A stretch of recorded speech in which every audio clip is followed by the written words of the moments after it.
আসসালামু আলাইকুম। এই যে দেখছেন আমার ছেলে আজকে কান্না করছে। এই কান্নার কারণ হচ্ছে সে আজকে স্কুলে তার লিখার রাবার কাটার আর পেন্সিল হারিয়ে এসেছে। আমি তাকে জিজ্ঞেস করতেই সেইভাবে হাউমাউ করে কান্না করছে। তো তাকে আর কি বলবো। অবশেষে তার কান্না থামানোর জন্য তাকে বললাম, আর কান্না করো না, চলো আজকে তোমাকে মেলায় নিয়ে যাব বিকেলে। অবশেষে তার কান্না থামলো। এরপর সে নাস্তা করে বাহিরে গেল খেলা করার জন্য। আর এই যে দেখতে পাচ্ছেন সে খেলা করছে।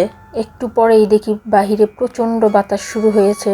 তো আমি তড়িঘড়ি করেই ছাদে চলে গেলাম, কারণ আমি সকালে কাপড় শুকিয়ে দিয়েছি। সেই কাপড়গুলি আনার জন্যই ছাদে গেলাম। আর বাতাসের গতিবেগ দেখে মনে হচ্ছে এখনই হয়তো বা কালবৈশাখীর ঝড় শুরু হবে।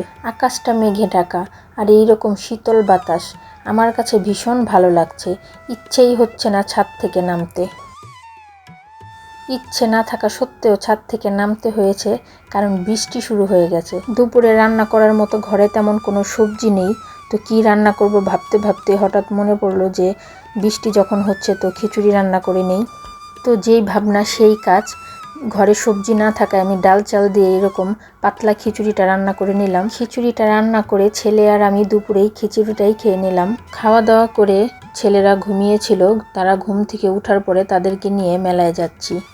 আমাদের এইখানে সাপ্তাহিক একটা মেলা হয়। আমি প্রয়োজনীয় জিনিসপত্র কেনার জন্য প্রায় এই মেলাতে আসি। আমার বাড়ি হতে মেলার রাস্তাটা খালের পাড় ধরে যেতে হয়, আর পুরো খালটা পানিতে ভরে গেছে, কারণ এখন বর্ষাকাল। তো আগামী সপ্তাহে হয়তো এই রাস্তাটা ডুবে যাবে, আর চাইলেও হয়তো এই রাস্তা দিয়ে মেলায় আসতে পারবো না। মেলার জায়গাটা খুব বেশি বড় না, অল্প জায়গার মধ্যে এই মেলাটা বসে। তবে আমাদের মতো নিম্ন মধ্যবিত্ত পরিবারের প্রয়োজনীয় অনেক জিনিসপত্র এখানে পাওয়া যায় সাধ্যের মধ্যে। মেলাটা ছোট্ট হলেও অনেক মানুষের ভিড় হয় এই মেলাতে। দুপুরে বৃষ্টি হয়ে যাওয়ার কারণে তেমন কোনো দোকানপাট বসেনি, আর মানুষের আনাগোনাটাও একটু কম দেখা যাচ্ছে।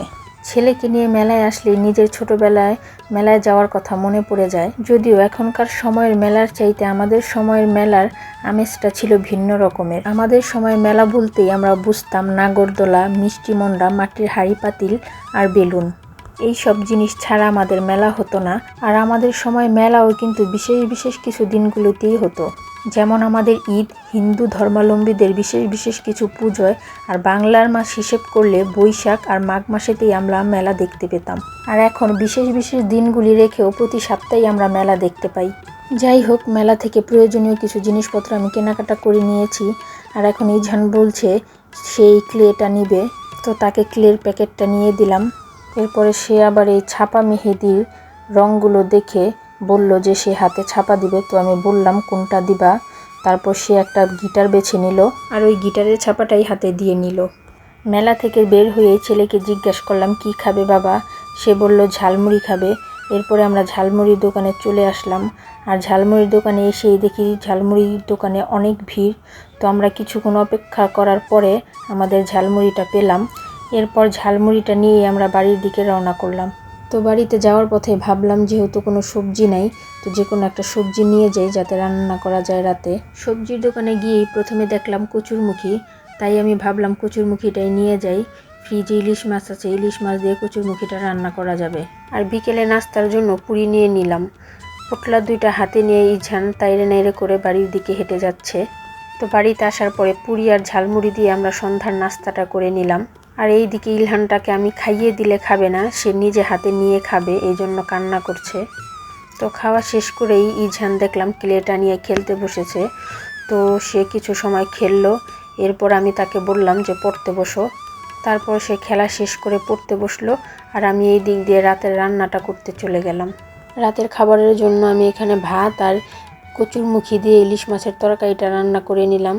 আমার রান্না করা শেষ, এখন আমি দুই ভাইকে রাতের খাবারটা খাইয়ে দেব। আমার আজকের ভিডিও এই পর্যন্তই ছিল।